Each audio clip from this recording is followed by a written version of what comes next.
Čau bajkeři a bajkerky, zdravím vás Bajkmanek u svého dalšího videa.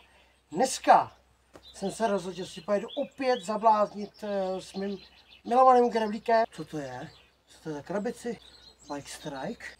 Ježiši ty kráso. Teď já jsem si posledně objednal nový přezuvky na grevla. Se jdem rozbalit.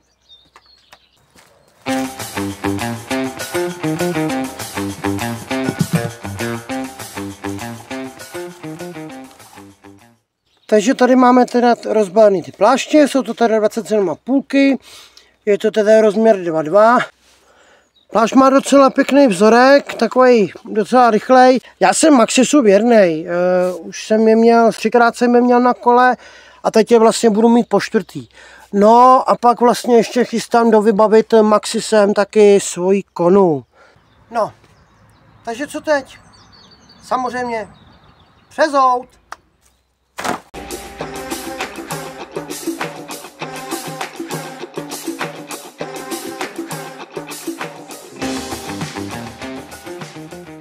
Takže grevlíka máme přezutýho, takže co teď s tím uděláme?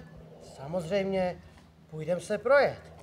Ale než se půjdu projet, tak do sebe kopnu svého oblíbeného kámoše Tigera. Tiger, power is back. Takže co teď? Jedem!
Takže moje dnešní grevlovačka je u konce.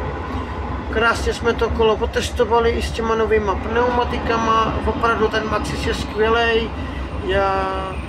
Hlavně to krásně na silnici to balilo a v terénu jako opravdu velice super. A hlavně, když gravel má v sobě obrat nozorského kola, tak je to úplně, ale úplně parádní. Takže zábava neskutečně libová a hlavně na silnici valivá. Teď sedím v motoráčku a směr Benešov Prahy, tam si koupíme pivíčko a pak přestoupíme na Osobák, směr Praha hlavní nádraží. Takže jdeme koupit pivko. Na zdravíčko.